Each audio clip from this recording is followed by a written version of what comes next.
आपण सर्वांना माहित आहे, कल्याण डोंबिवली महानगरपालिकेमध्ये वर्षानुवर्ष जनसंघापासून आजपर्यंत भारतीय जनता पार्टी आणि भारतीय जनता पार्टीच्या अनेक कार्यकर्त्यांच्या त्याग आणि समर्पणातून तयार झालेली ही संघटना आहे.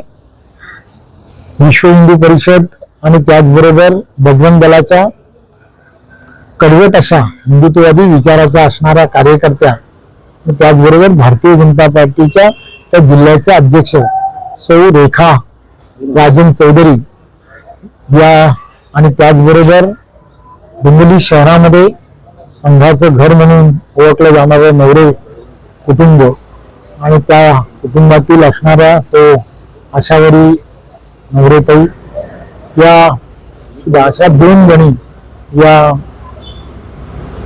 कल्याण डोंबिवली महानगरपालिकेच्या या निवडणुकीमध्ये त्यांच्यासमोर कोणी फॉर्म न भरल्यामुळे त्या निवडून आलेल्या आहेत. खरं तर त्या भागातील सर्व कार्यकर्त्यांचा आणि तिथल्या असणाऱ्या त्या इच्छुक उमेदवार असतील की ज्यांनी हे अतिशय चांगले उमेदवार आहेत, त्या दृष्टिकोनातून त्यांना पाठिंबा दिला, त्याबद्दल मी त्यांचं मनापासून खरं तर भारतीय जनता पार्टी आणि शिवसेना ही युती झाल्यामुळे कल्याण डोंबिवली महानगरपालिकेमध्ये अतिशय चांगले रिझल्ट येतील. महापौरही युतीचाच होईल. यामुळे बऱ्याच ठिकाणी कार्यकर्त्यांनी, विविध पक्षातील कार्यकर्त्यांनी सुद्धा थोडासा सपोर्ट हा महायुतीला देण्याचं ठरवलं आहे. ही खरं तर चांगली बाब आहे. चांगल्या वातावरणामध्ये निवडणुका होणं हे अत्यंत गरजेचं आहे. त्यामुळे त्याही सर्वांचं मी म्हणत की या सर्व ठिकाणी ज्या ठिकाणी असे प्रकार सुरू आहेत त्या सर्व ठिकाणी भारतीय जनता पार्टीचे त्या ठिकाणचे असणारे सर्व ज्येष्ठ नेते जे आहेत ते सर्व ज्येष्ठ नेते हे त्या संदर्भामध्ये लक्ष घालतात.